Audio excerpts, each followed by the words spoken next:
Davius, Richard, and Jeremy Moussa shared the 2023 Black College Football Player of the Year. I don't agree with the decision, and I'm actually shocked that they end up doing this. Oh, yeah, it's Locked On HBCU. Play my music.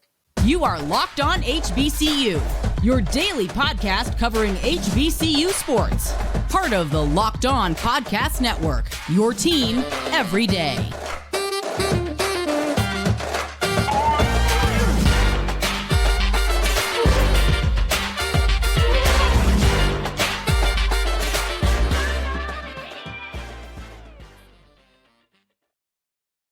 What's going on, family? Welcome back to another episode of the Locked On HBCU Podcast, your number one daily one-stop shop for everything HBCU athletics, Monday through Friday, part of the Locked On Podcast Network, your team every day. And I, of course, am Darian Gray, a.k.a. the Mouth of the South, Texas Southern alum and former TSU Herald Sports editor and current contributing writer at USA Today's Saints Wire. Thank you for going on this journey with me. Make it Locked On HBCU, your first listen of the day, every day. And remember, just because the mic cuts off does not mean that the journey is over. Just means it's time to follow me on Twitter at South Exclusions. Starts with an S and ends with an S. Today's episode is brought to you by FanDuel. FanDuel is the official sports book of the Locked On Podcast Network. And if you're new to FanDuel, you'll get $150 back in bonus bets when you put down a $5 bet on FanDuel.com/locked on and make sure it is a winning bet. We'll wrap up today's episode with a look at the SIAC standings prior to the last game and how the top of the conference in both divisions is pretty much already certified. Prior to that, we'll be looking at some of the Legacy Bowl standouts, and we'll kick off today's episode with a little bit of news that came out prior to the Legacy Bowl, but I wanted to wait until Tuesday to look at it. That's the Black College Football Player of the Year, the Deacon Jones Award. And this was an absolutely stunning outcome to me. I did not see it coming, and I do not agree with the overall decision. But you have North Carolina Central quarterback Davius Richard sharing this award with Florida A&M quarterback Jeremy Moussa. Now, when you look at it, it's unprecedented. I haven't seen anybody else share a Black College Football Player of the Year award. I know it's still in its young stage and, anything could happen, clearly, but I haven't seen it. This is my first time seeing them share this award. So unprecedented is a way to describe this decision, but it's not the way that I wanted to describe the decision. I purposely said I was surprised. It was a stunner. It shocked me. Not because it was co-MVPs. It wasn't even that. Because I could understand making it co-MVPs with two players in particular. But these are not the two players that I would have picked. Davius Richard sharing this award with Jeremy Moussa is the reason that I am shocked by it. And maybe I shouldn't be. Maybe I'm being a little bit ignorant in the fact that not thinking Jeremy Moussa was going to win this. I knew he was on the short list. I'll give you my list. This is the list that I had. My list went in this order: Terrell Allen, Tennessee State defensive lineman, and Buck Buchanan Award winner for the defensive player of the year in this season in all of FCS football. He would have been my first pick. I didn't think that quarterback play was spectacular enough to not pick him when he was the best defender in the nation. That's how I felt. Second would have been Davius Richard, who I think is very deserving, but we'll get to him in a second.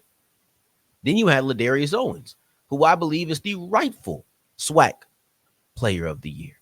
Now, specifically Offensive Player of the Year, but right. Let's go to Owens real quick. I knew Owens wasn't going to win the award.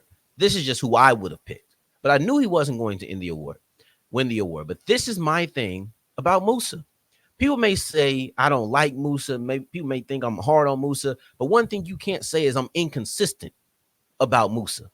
But there goes that word, inconsistent. And that's exactly what I felt like Jeremy Moussa was. Moussa is a good player, but he was too inconsistent in 2023 to win a Player of the Year, in my opinion. I said that when it happened on the conference level. So I'm going to stay consistent when it comes to Moussa being the Player of the Year in all of Black college football. I believe that Davius Richard, he was not my number one, but I do believe he was deserving. I do not believe that Jeremy Moussa was deserving of this award. And that's why it is a shocker. Matter of fact, I knew Richard was going to win the award. I can say Allen should have done this, that, and third, but you could not convince me that Davius Richard was not going to be the winner of the 2023 Deacon Jones Award. Couldn't convince me of that. Okay? But then I get to Moussa, and I'm going to keep it simple for you. People were calling for his job. Fans wanted him benched at moments. I feel like I remember Willie Simmons coming on and talking about the inconsistencies, specifically in the first half, and allowing Moussa to work through those on multiple occasions. I'm not knocking that process. There's nothing wrong with that. I've said it before, and I'll say it again so that it's clear. Jeremy Moussa is a solid player. But they're not calling for your job. Fans don't call for the job of the MVP. That does not happen. If fans call for your job in the middle of the season, I don't understand how you could be an MVP. And it makes me feel like I didn't go through the same season. Did I make those things up? Did Willie Simmons coming out speaking about the inconsistencies at the quarterback position? Did those press conferences not happen? Did I make that up? I don't know. It makes me feel as if I did. But let's screw all of that. Take the eye test out of it because the eye test is obvious to me. And we're only going Moussa versus Richard because those are clearly the last two it came down to. And I don't know if you couldn't make a decision or what it was. Let's go with the stats. Let's go simply with the stats because maybe I just made this up and ran with it. Maybe I'm tripping. So let's look at the numbers. Jeremy Moussa had 2,893 passing yards. He had negative 10 rushing yards due to sacks and all of those things. So let's just say he had 2,893 passing yards and focus on that. 22 touchdowns through the air, and he paired that with 2 more touchdowns on the ground. Davius Richard, a dual threat quarterback, so I'm going to combine his numbers off rip and not even give that split. Davius Richard had 2,807 yards with 39 touchdowns, 21 through the air, 18 on the ground. So let's just read it flat. Jeremy Moussa had 2,893 yards, and he had 24 touchdowns. Davius Richard had 2,807 yards with 39 touchdowns. Let me add a little extra context. Davius Richard played 11 games. Jeremy Moussa played 12. Matter of fact, in one of the games that Richard played, he barely played against UCLA. He missed the majority of that game. But let's just keep it at a solid 11 and not even try to ration it out and say 10 and 1/4. Let's not even do that. This is a 100-yard gap as far as yardage goes. But then when you get to touchdowns, it's a 15-touchdown gap. I don't need to talk about the difference in games played. All I need to say is that one player had 100 more yards while the other player had 15 more touchdowns. Let's be real. The eye test tells you that is Richard. The stats tell you that is Richard. But you know what tells you that is Moussa? FAMU won the Black College Football National Championship. And we're talking about an individual award. That is not enough. Can you give me another reason that Moussa was a co-MVP here? And I respect leading your team to a championship. Let's not downplay it. That's not an easy thing to do. We're just not speaking about it right now. I believe that Jeremy Moussa is a good player, solid player. But over 2023, he's been incredibly inconsistent and too inconsistent for me to say that he was an MVP, player of the year on the conference or a national scale. I couldn't say it a couple of months ago. Now that it's true, now that it's in writing, I still don't agree with it. Davius Richard should be the MVP, the player of the year by himself. But because Jeremy Moussa reached a certain level of team success, they said, let's go ahead and give it to Moussa as well. Matter of fact, let's go ahead and talk about another rattler. Let's get into our Legacy Bowl standouts. We'll get into an Alabama A&M football player. Then we'll get into a Florida A&M defender who looked really good on Saturday in the HBCU Legacy Bowl.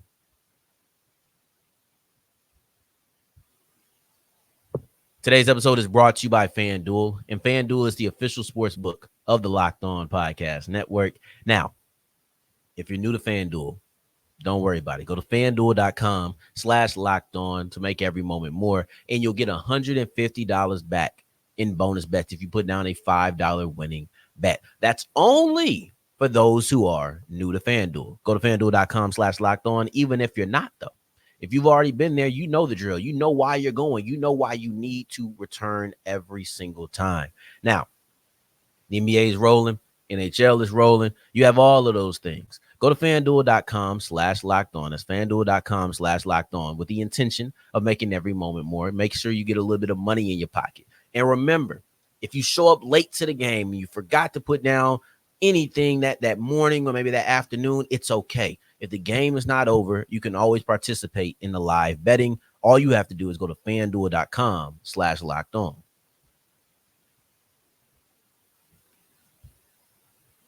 As we continue rolling on today's episode of Locked On HBCU, I appreciate you for making this your first listen of the day, every day. For your second listen, make sure you're checking out Locked On Sports Today. It's the first of its kind, 24/7, all day, every day, live sports network on YouTube. Go ahead and go to Locked On Sports Today and subscribe. I have some HBCU Legacy Bowl standouts. And I know on yesterday's episode, I talked about how ugly it was. But even in the mess, even in the ugliness, you can still find some players who performed well. I will admit it was a little bit difficult for me at times to be able to find that. But there are some players. Yesterday was all about the moments. Davius Richards' injury, unfortunate as it is. Also, I don't know if you saw it, but Coach Trey Oliver, he said the same thing I said. He would have never played if we knew if we knew he was going to be ran, he would not have played in that game. That was a terrible choice by those coaches. Those coaches have to deal with at least part of that blame. That was an extremely ignorant decision. Just gonna be honest with you. There's no way around it. There's no mincing punches or what is it called? There's no fainting. There's none of that. We ain't holding nothing back. That was an ignorant choice by those coaches to run Davius Richard. It was an unnecessary risk. But we looked at that on yesterday's episode. We looked at some of the biggest moments, whether that was Lyndon Rash getting up and understanding the NFL rules, or maybe that was Taman Cook and his ability to be a returner. Maybe it was the bad quarterback play that came from all the quarterbacks after Davius Richard left. All of those things were looked at.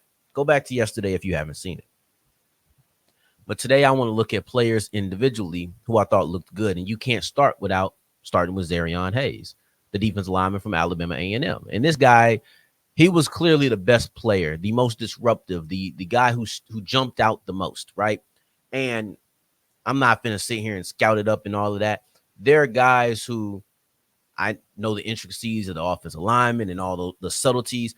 I'm talking to you about who jumped off the screen, who jumped off the field. And that was Zareon Hayes.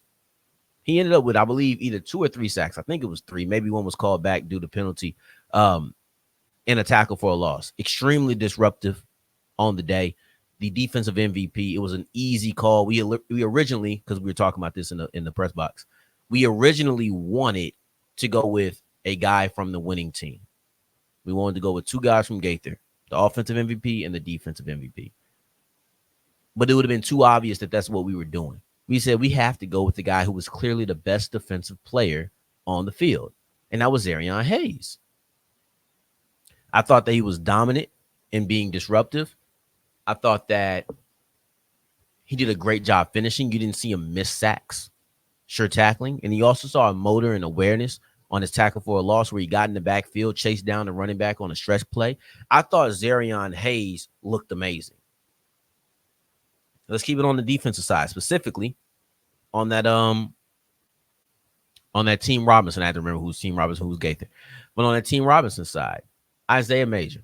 And he was a player who I was already looking at coming in. He was a player who I was already excited about coming into the game. And I believe that as time went on, you saw him get more comfortable.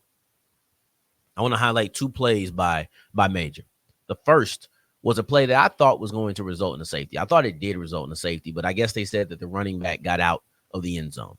The offense had the ball on the 1-yard line, on their own 1. So their back is to the goal line. And you see Isaiah Major shoot the gap and get into the backfield or get right to the line of scrimmage, really. And I thought he brought him down in the end zone, but I guess he got slightly out, right? To me, that showed his speed, that showed his explosiveness. And then the other play that I wanted to highlight was a play against Ian Wheeler. And we'll get to Wheeler in a little bit because he's another one of our standouts. But he shot that gap as well. Not as fast. It wasn't immediate. I actually feel like he was blitzed on that first play, on that one that should have been a safety. But on this one, it showed his ability to read, react, and explode. So sometimes you have guys who just blitz and you just go. But then you also have times where you have to read what's going on. You have to read, react, and then go get the ball carrier. And he met Wheeler in the hole. He didn't stonewall him. He did stop him, but then he ended up getting help. I wish the help didn't come because I really wonder if he would have completed that tackle. Wheeler was running hard, and I'll leave it at that. But both of those plays showed the intangibles that you want in a linebacker. The ability to explode, the ability to read and react quickly. Click and go. I thought that Isaiah Major had a solid second half in specific. And, it was ugly. It was hard, but things did get better. Also, this was one thing that I thought was probably the coolest thing. And I'm going to go through the next couple of these guys actually pretty quickly, but so I have time to kind of go on this little rant, I guess. Isaiah Major shared the linebacking position with Colton Adams, Bubba Adams from Alabama State. And I thought that was just cool. I look at these Legacy Bowl games over the last 3 years like Senior Bowl games. And that's what they are. They're a pre-draft bowl where scouts get to come in and they see what's going on. But when I saw Major and Adams in the backfield or in linebacker core together, it felt like a Pro Bowl.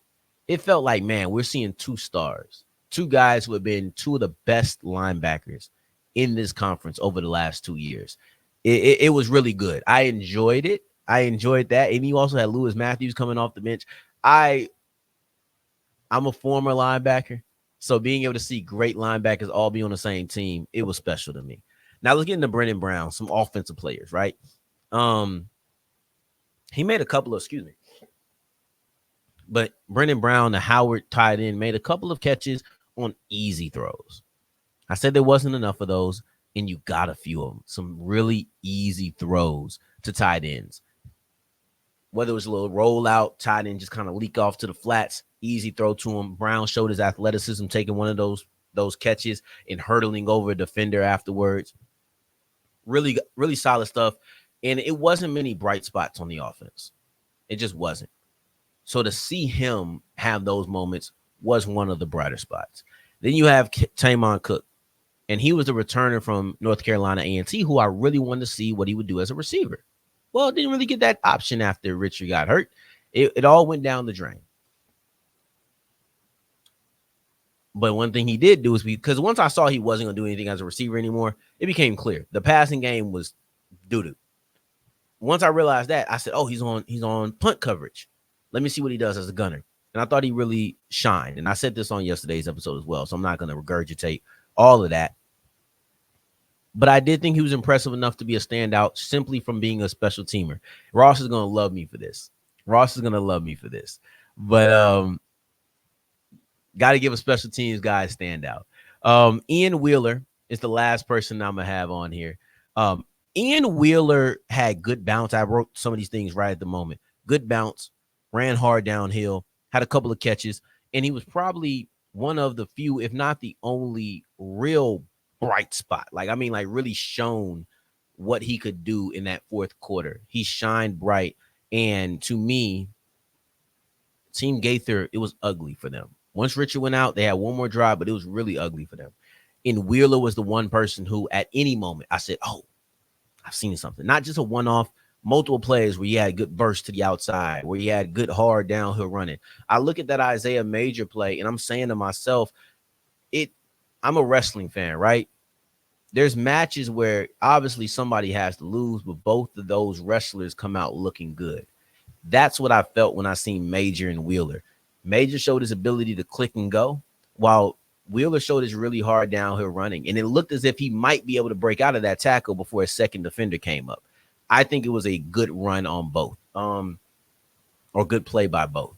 And that's what I kind of felt like this was. I felt like Wheeler and Major came out of this looking good. Wheeler just had good attributes that he showed really in that fourth quarter. And I wish we would have seen more of that more often, but it really wasn't in a situation where you could have seen a lot of running backs run the ball. They chose to pass on first down. They got into a lot of passing situations, but I saw Wheeler make the best of his situations once he got into the fourth quarter. Now, as we push forward, we're going to look at the SIAC standings in men's basketball because they've been pretty much shored up. But there are a couple of teams that you need to look at as we go into the season finale tonight in SIAC basketball. Today's episode is brought to you by Gametime, and Gametime is the #1 place for all of your last-minute tickets. There's no such thing as too late when you have Gametime on your side. When you're looking at this app here, you want to go to Gametime, download it, create an account, and use the code LOCKEDON. When you use the code LOCKEDON, if you're new to Gametime, you get $20 off your first purchase. For me, it's so versatile that I love it because if I want to go to a concert, can do that. If I want to go to a play, I can do that. If I want to go to a sporting event, like say I want to go to a Mavericks game. I think I'm going to go to a Mavericks game sometime next month. All right, cool. Fine by me. Let's go ahead and go to this Mavericks versus Pacers game. Just go ahead and look it up. I get to see the view. And if I find a better seat after purchasing my ticket in the same row in the same section, they'll give me $110 back on the difference. So there's really no lose. They are that confident that you won't find a better ticket price. So all you have to do is go to the Gametime app, create an account. If you haven't already, create an account and use the code locked on. If you're new to if you're new to Gametime, I was close to avoiding that. But if you're new to Gametime, use the code locked on. You get $20 off your first purchase. As we're wrapping up today's episode of Locked On HBCU, I appreciate you for making this your first listen of the day, every day, making it all the way to segment 3. And I thank you 2 times for that. Thank you. Thank you. Now, let's get into this SIAC coverage because it's essentially locked down, especially at the top. I don't have many games that I'm looking at going into tonight's season finale for the SIAC men's basketball teams. I told you there was an outcome on Saturday, or more sort of set of outcomes on Saturday that could have happened that would have taken so much pressure off of today. And it happened. Clark won their game on Saturday. Morehouse defeated Benedict. Those 3 teams are set in place. It's just like that in the West, too. You look in the West, you got Miles, Tuskegee, Spring Hill. In that order, 1, 2, 3. It's already decided. In the East, you have Clark, Morehouse, Benedict. 1, 2, 3. In that order, it's already decided. Those teams can't do anything. They can't go any farther down. Morehouse has swept Benedict. So no matter, even if they do tie, it will not affect the standings. Clark swept Morehouse. No matter what, it won't affect the standings, even if they do tie. You look at Miles, Tuskegee, and Spring Hill, they're far enough apart where you won't have any ties. Everything is set in place as far as the top 3. And the reason I focus on the top 3 is because those are the teams that get a bye-ish. Like that third team gets kind of a bye in the sense that they only play 4 games. Most teams play 4 games, right? Like the 6 and 7 seed play 4 games. The 4 and 5 team plays four games. But the third seed gets to see the winner of 6 versus 7. So you get to have a team that has already played, essentially like a play-in, right? So 1 and 2 don't play. The first and second team, let me say 1 and 2. First and second seed in both the West and the East do not play until the quarterfinals. The 3 seed plays in the second round, in the second set of the opening round. There's 2 opening round sets. The 3 seed gets to play the winner of 6 versus 7 in the second open round section.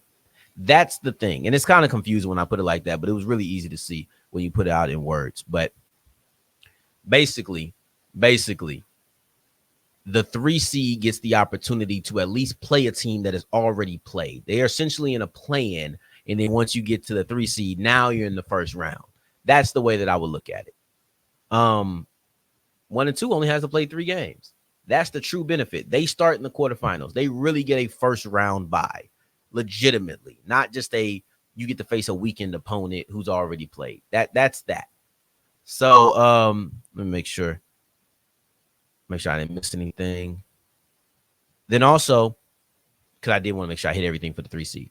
Here's the teams who do have the most to play for, because it's not like everybody is done. It's just the top 3 seeds are pretty solidified. But then you have 4 and 5 fighting it out. You have 6 and 7, 8. You have all of those teams fighting it out, especially in the West. In the West, you got 3 teams who are fighting it out for 4 through 6. But let's get into the teams that I really have my eyes on. You have Kentucky State and Lane, who are fighting it out for the 5 seed in the West. Then you have Albany State and Fort Valley State, who are fighting it out for the 8th seed in the East. Whoever the 5 seed is in the West, and this don't make no sense to me, but whoever the 5 seed in the West is, they have to face the 8th seed in the East in the real opening matchup. I told you the 3 seed has a bye-ish because they still have to play 4 games. 4 and 5 have to play 4 games. 6 and 7 have to play 4 games if they want to win it all. But the 5th seed in the West and the 8th seed in the East have the opening matchup on Sunday, the only Sunday game. And if you want to come from that game all the way to winning it all, you have to play 5 games, the most of anybody. And the thing that's interesting about it is it's just the men. The women don't have this. I don't really understand it. Doesn't really make any sense to me. I don't know why the 8th seed in the East gets an opportunity when it comes to the men's division or men's basketball in general, and especially in the East. I don't get it. In the women's, the 5th seed in the West plays the 4th seed in the East, and that's just how it goes. Same with the 4th seed in the East plays the 5th seed the 4th seed in the West plays the 5th seed in the East. It's really simplistic, but they're making it more difficult. It's a raw deal. I don't like it one bit. It doesn't make no sense to me, but that's what it is. So I'm looking at Kentucky State versus and Lane, who are fighting out for the 5th seed in the West, but they don't play each other. And then Fort Valley State and Albany State fighting out for the 8th seed in the East, and they don't play each other. So it's just that simple. Those are the games that you need to watch out for, or the teams you need to watch out for. Meanwhile, the top 3 is already pretty much solidified. So I appreciate you for making this your first listen of the day every day. We'll be back on tomorrow to discuss Mickey Joseph's contract. I can't stand it. It's not a good contract. It's poorly done. I think that'll be tomorrow. It's either tomorrow or it'll be Thursday's episode, but I'm pretty sure it'll be there for Wednesday. So I appreciate you for making this your first listen of the day every day. For your second listen, make sure you're checking out Locked On Sports today and come back to see me tomorrow to do it all over again. In the meantime, in between time, until next time that we hear each other, family, take care, stay blessed. Peace.